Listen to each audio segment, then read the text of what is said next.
Добрый вечер. Вы смотрите программу «Якутия в деталях». С вами Надежда Саханская. Образование будущего уже здесь. Искусственный интеллект, киберпсихология, цифровая трансформация. Эти слова все чаще звучат в контексте современного образования. Но как это работает на практике? Как готовят специалистов нового поколения? И какие профессии будут востребованы через 5 лет?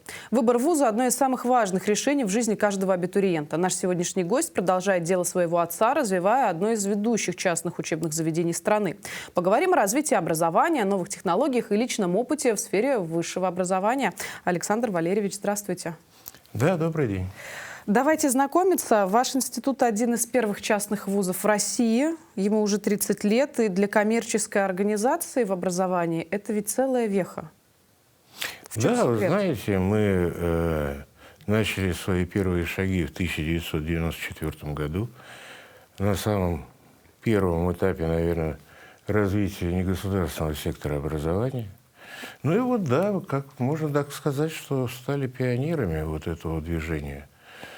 Ну, в данную минуту нам уже сегодня, 1 марта этого года, исполнилось 32 года.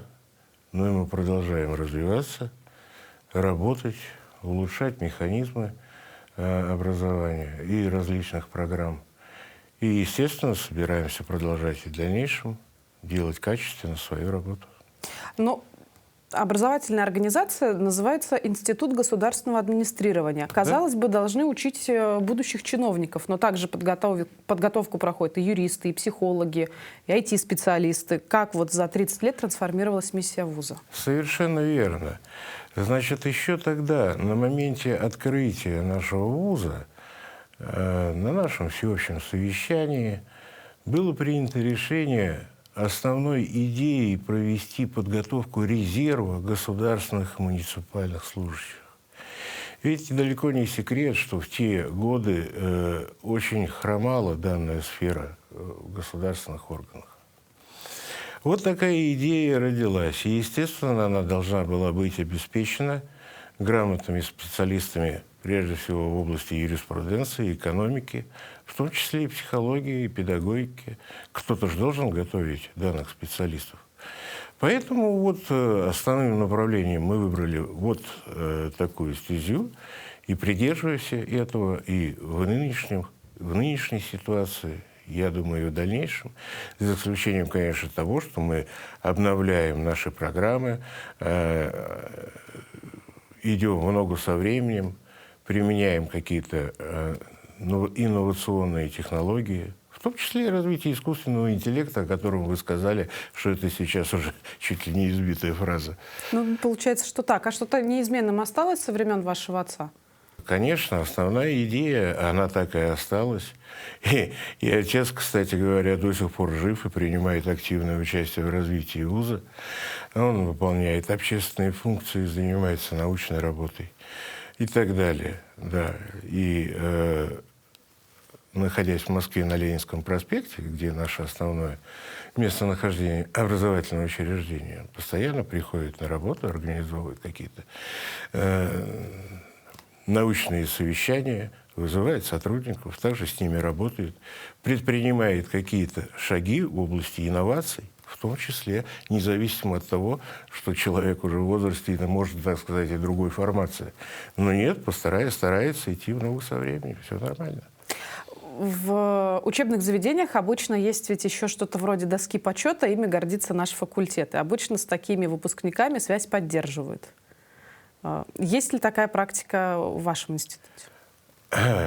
Вообще, конечно, я вам хочу сказать, когда мы сделали свое здание на Ленинском проспекте, в фойе, когда заходишь, там отделка идет мрамором, и такие между мраморами стоят белые места, которые с подсветкой. У меня была идея туда выбивать именно буквами отличившихся выпускников, которые окончили наши вузы.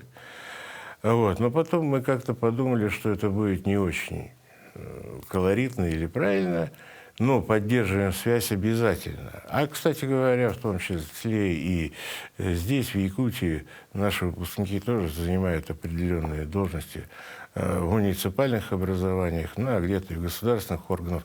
Кстати, достаточно большое количество, судя по запросам органов избирательных комиссий, пытаются выходить в депутаты различного уровня республики, города и так далее. Да. Ну, учитывая, что головной офис в Москве, идет активное сотрудничество с Якутией, что привлекательного в этом регионе? Почему наша республика стала таким, вот, скажем, стратегическим объектом? Я вам так скажу, наверное, не стратегическим объектом. Мы знакомы были с Якутией еще до реализации этого проекта. А дело в том, что и я, и мой отец, ну и в прошлом проходили службу. Я на Дальнем Востоке, он ездил по всему нашему тогда Советскому Союзу, и как корреспондент военного отдела редакции газеты «Правда». И именно здесь, в Якутии, у нас завязались очень личные знакомства, интересные. А когда настала пора, мы поняли, что именно здесь существует нехватка именно услуг в области образования. Но ведь это было так. Это был единственный университет, в который совершенно немногие могли попасть. Потому что ведь не секрет, что существует план набора, план, который финансируется, по набору который финансируется государством. Есть количество платных мест, но этого не хватает. А в соответствии с 53-й статьей Конституции право на образование имеют все граждане России. Но почему было бы не помочь своим коллективам, своим преподавательским составом и не организовать здесь филиал образовательного учреждения с такими же инновациями? Ведь в первый приезд сюда, насколько я помню, приехали зимой на первый набор. Приехало сюда порядка, по-моему, 11 академиков различных академий наук. 8 докторов наук, по-моему, тоже 8 кандидатов наук, то есть большая образованная группа с большим опытом преподавателей, которые могли бы передать знания здешней молодежи, которая здесь находится, и у них зачастую нет возможности для поступления в образовательное учреждение, тогда еще государственных, да, образовательных учреждений, зачастую нет возможности выезжать, это все-таки отдаленный регион. Сейчас вот, кстати, решается же этот вопрос на уровне правительства, какие-то льготы есть на выезды там жителей Якутии. Но мы решили приехать сюда и сделать это все здесь. И пока, как видите, дело идет, получается, и выпускники довольны. И мы тоже имеем контакты с нашими выпускниками. И я сейчас, у меня папочка с собой, можем посмотреть, но наши выпускники занимают должности руководителей УЛУСов, по-моему, 5 или 6, если не соврать. Ну, это на сегодняшний сильный показатель. Момент, да, на сегодняшний момент, не говоря уже о всем остальном, что я предыдущим текстом сказал, что работают и в государственных, и в муниципальных органах различных. Так что, я думаю, вот основная причина, как бы это были личные контакты, личная заинтересованность с людьми, которые тоже здесь занимались и журналистикой, и наукой, и преподаванием. Многих из них уже, конечно, нету, но, как говорится, память все равно осталась. А почему? Делаем дело. И начинали делать это общее дело, и продолжаем его делать. Я думаю, так. Ну вот часто ведь случается так, что студенты, абитуриенты, проживая в регионе, поступают в центровуз, учатся там, обрастают связями и на малую родину возвращаться не хотят. Бывает и так. Знаете, я вчера посмотрел, вот у меня есть тут с собой папочка, основные места работы наших выпускников якутского филиала. Но те, которые остались здесь, это понятно. Это основная масса. Но есть и те, которые уезжают тоже по районам Крайнего Севера и работают там. Но есть и те, которые уезжают и в Южной Республике. Иногда, конечно, приходят запросы даже из московского региона подтвердить там документы об образовании того или иного человека. Ну, а почему нет? Это же жизнь. Ну, мы же с вами знаем просто так, просто из жизни случаи, что наш сосед, живя, допустим, здесь, в городе Якутске, захотел уехать, не знаю, на побережье. Продают все, уезжают туда и ищут другую жизнь. Ну, это ж нормально, это перемещение людей, это их выбор. А почему нет? Мы же отсюда не забираем никого, не крадем. Ну вот просто стоит ли опасаться утечки мозгов?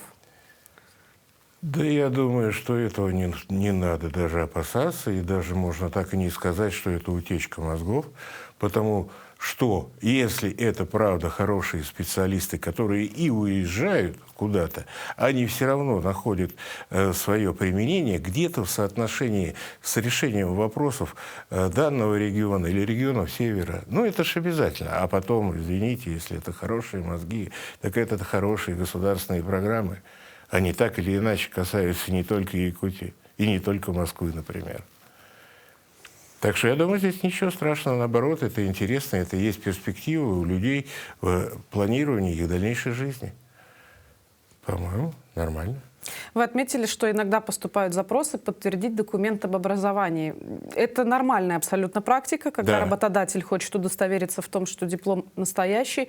А вот когда вот была такая часть в истории современной России, что, например, были многие неблагонадежные образовательные организации, где преподаватели занимали, там, скажем, по нескольку ставок и пытались учить всему подряд, но на выходе получались ребята, которые просто не способны работать по своему профилю. Сейчас ситуация у нас изменилась? Ситуация искореняется очень серьезным образом. Сейчас введены новые требования к образовательным учреждениям, новые требования к организации приемных комиссий, новые требования учета каждого студента, открытость информации.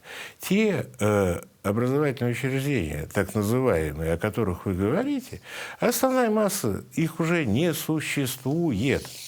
И вообще, если так говорить, ну, если память не изменяет, то, по-моему, если за последние там, 10-15 лет из существующих 870, по-моему, вузов осталось там 267, а может быть и меньше уже. Эта цифра говорит сама за себя. То есть обстановка оздоровляется, выкидывают вот эти вот заразные вещи, которые несут не качество, а какую-то торговлю. Мы тоже против этого. Это не конкуренты.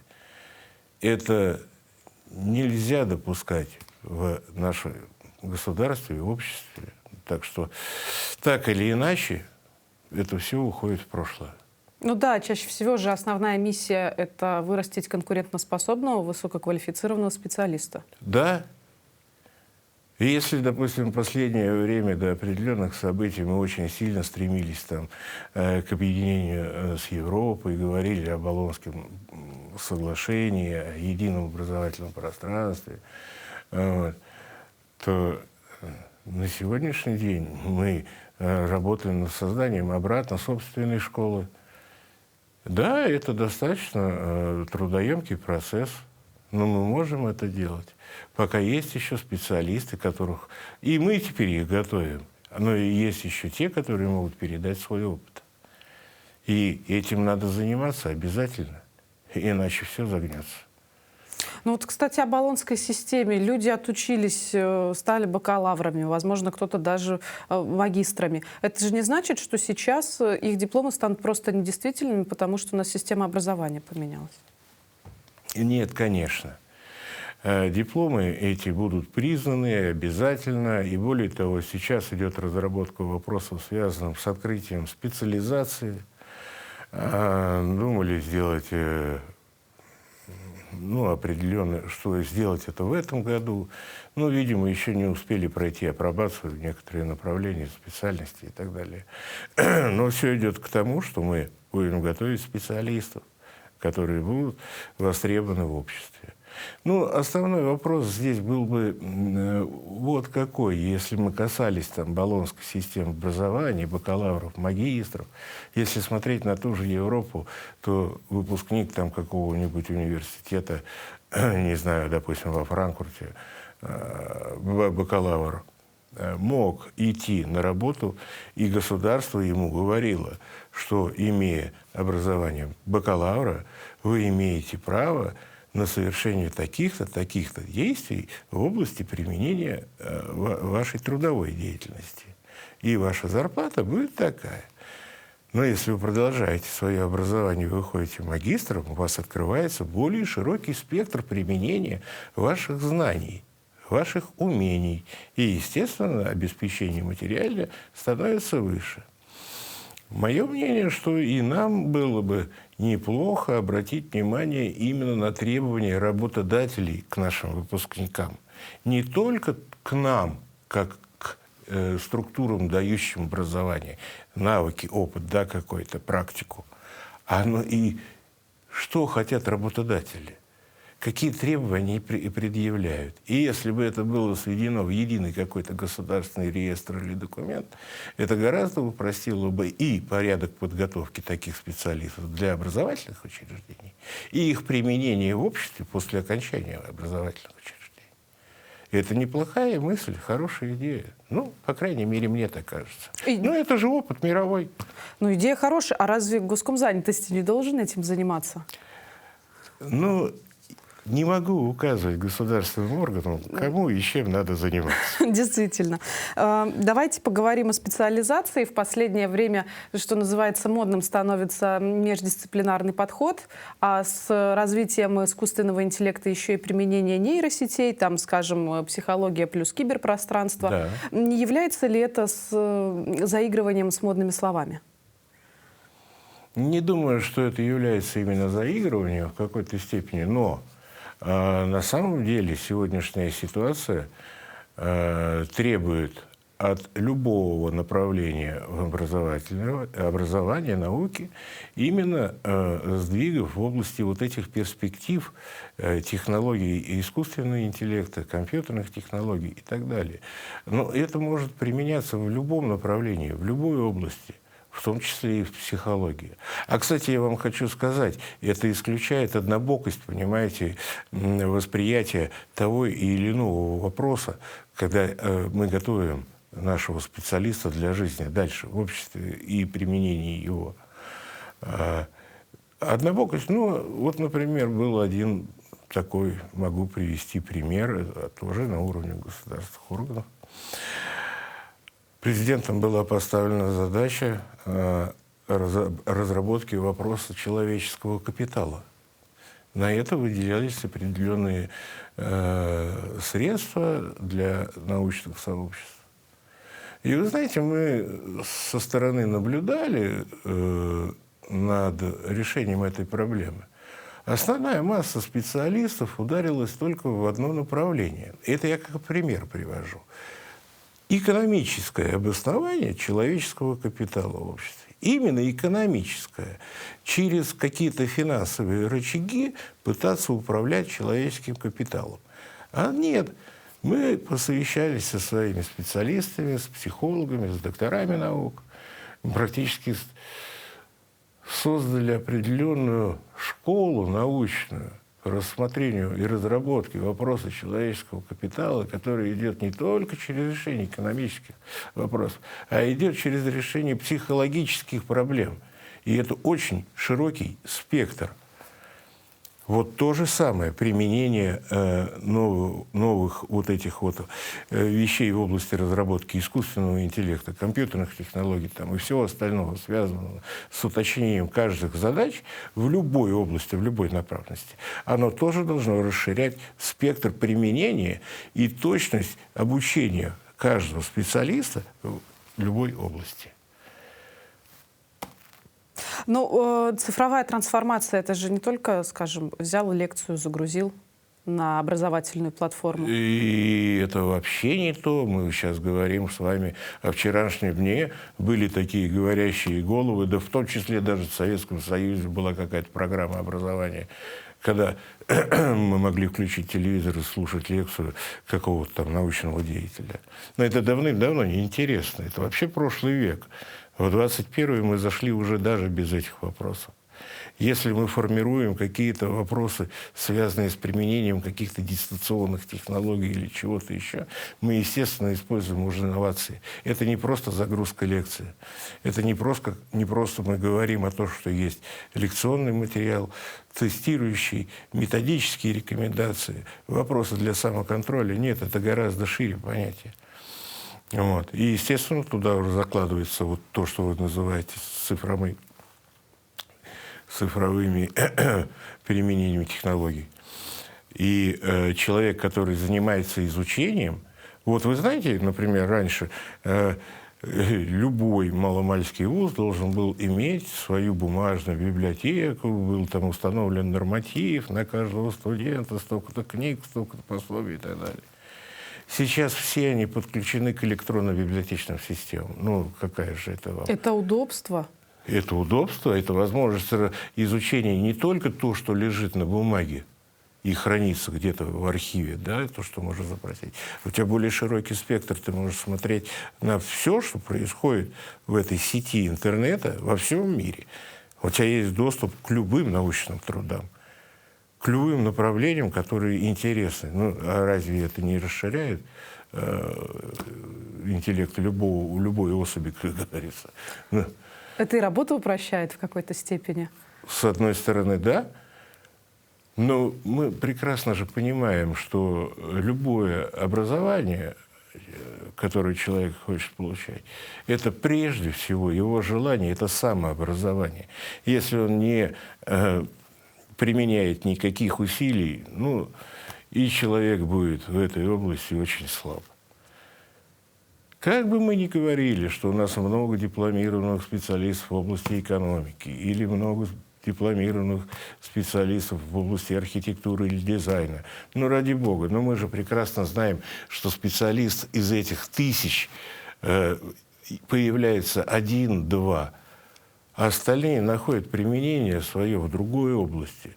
Мы забываем о том, что, вернее, не берем в учет, когда говорим, что у нас много выпускников с таким дипломом или юристами, да, мы не берем в учет то, что у нас существуют огромные программы переподготовки, повышения квалификации, где каждая личность, имея, как говорится, начальное первое высшее образование, может развиваться и дальше в той области, которую он вдруг поймет после выпуска, что здесь он не применим, а там ему будет интересно. И он может пойти и получить образование в более укороченном виде по новому направлению и применить себя, пожалуйста.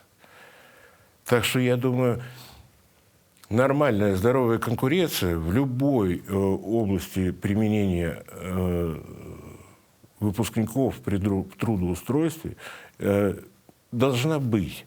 И должна быть возможность человеку идти и развиваться дальше, не стоять на месте. Но не нашел он себя. Мы все ошибаемся. Почему он выпускается там, 25 лет, и он должен знать, что он применим только таким образом? Да нет, конечно. У него очень большой спектр. И ему нужно над этим работать. А нам нужно создавать условия, как бы направлять каждого специалиста при трудоустройстве туда, где он мог бы быть применим. А это, кстати, опять же будет, я возвращаюсь к вопросу, реестровых вещей по применению каждого человека после получения образования. Ну, со стороны студента мы этот вопрос рассмотрели. Я помню, у нас был в ВУЗе преподаватель, который говорил, что если вы идете за информацией в интернет, то интернет — это что-то вроде большой помойки, вы вот так вот взяли, подобрали, просто абсолютно не думая, и себе это в голову вложили. Как надо вести работу с преподавателями, чтобы у них тоже поменялось мышление в части того, что нужно идти в ногу со временем?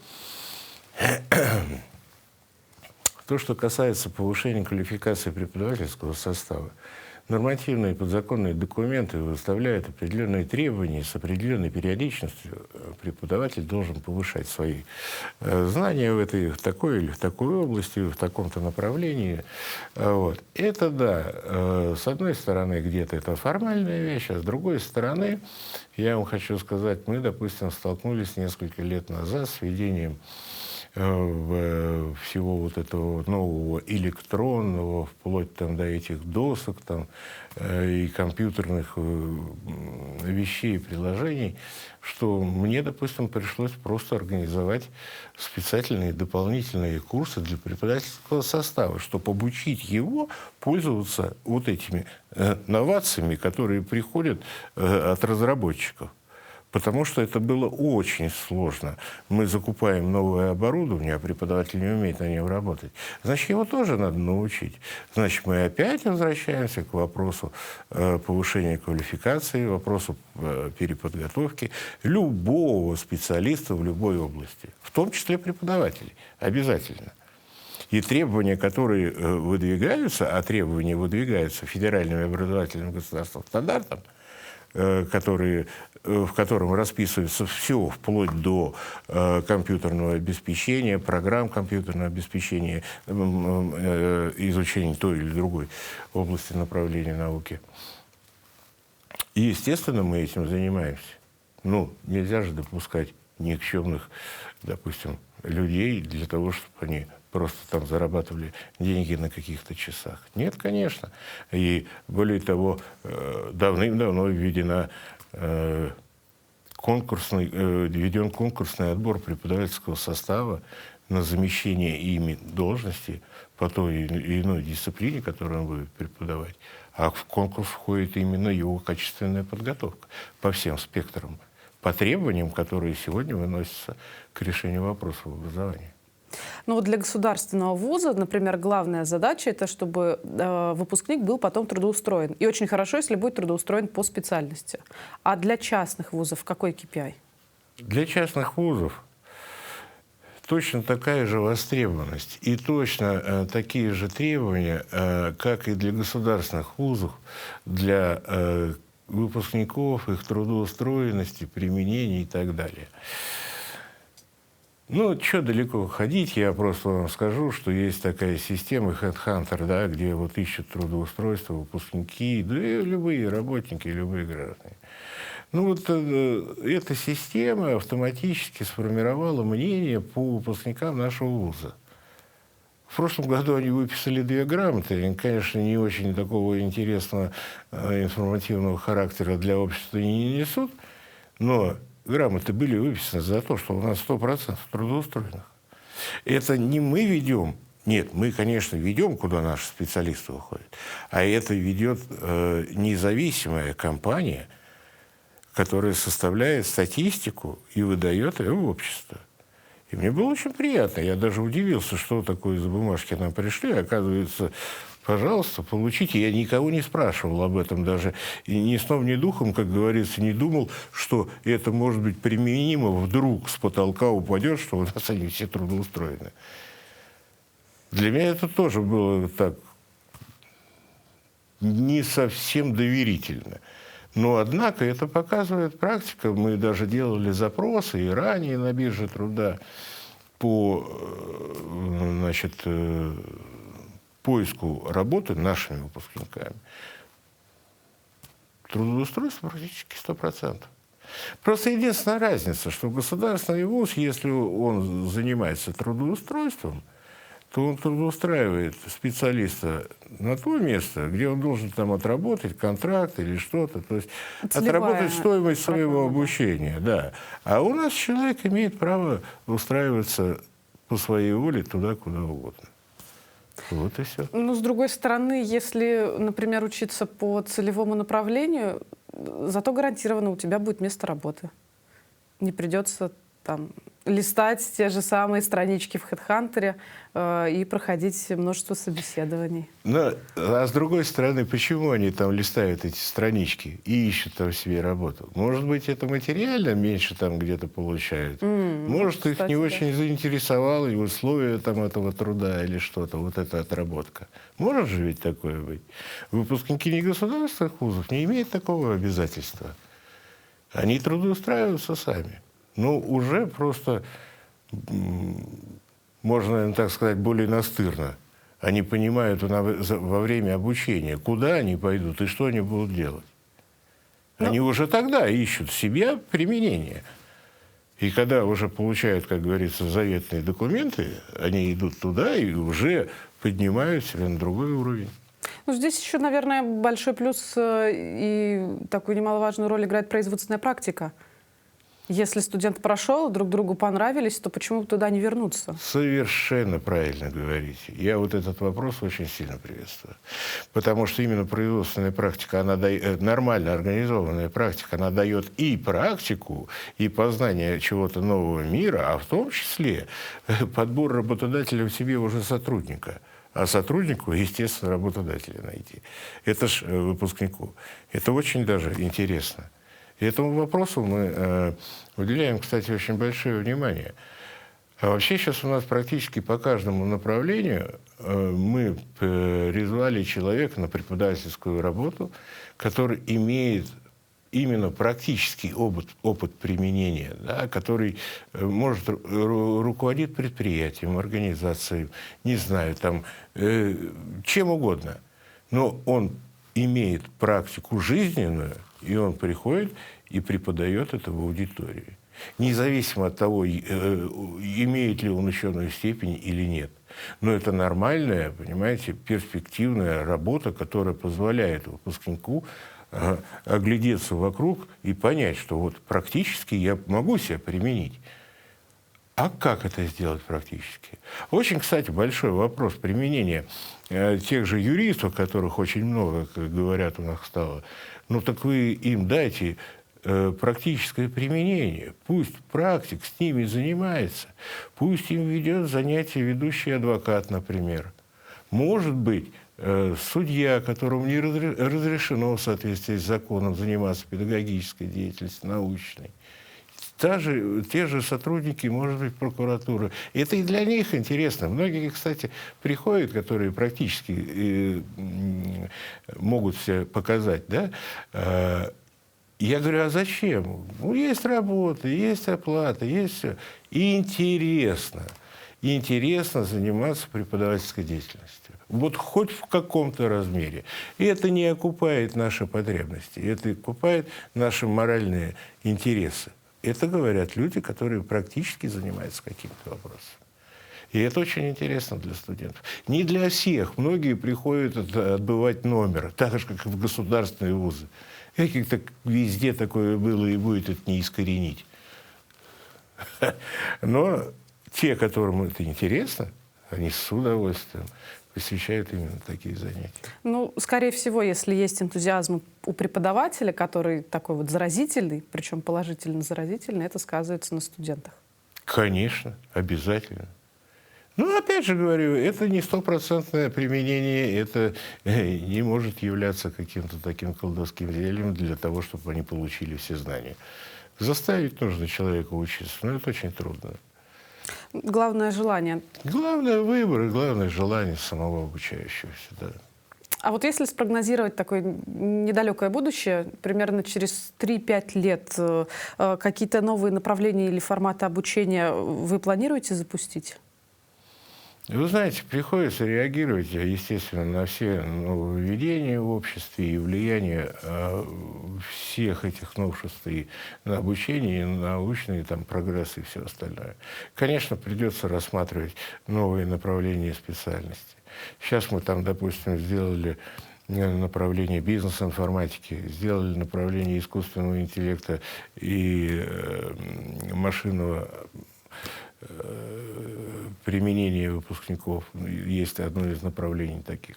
Развитие идет потихонечку, но это все тоже достаточно сложно делать, потому что когда ты замахиваешься на что-то новое, ты прежде всего должен иметь определенный набор, обеспечивающий научным потенциалом, да, обучающихся, материально-техническую базу, практическую базу и так далее. Это достаточно трудоемкий процесс, но мы его решаем. И обязательно пойдем, много со временем, деться некуда. Ну и получается, что в завершение нашей с вами беседы такое вот напутственное слово родителям и абитуриентам, на что стоит обращать внимание, когда выбираешь учебное заведение вот в такое быстро меняющееся время?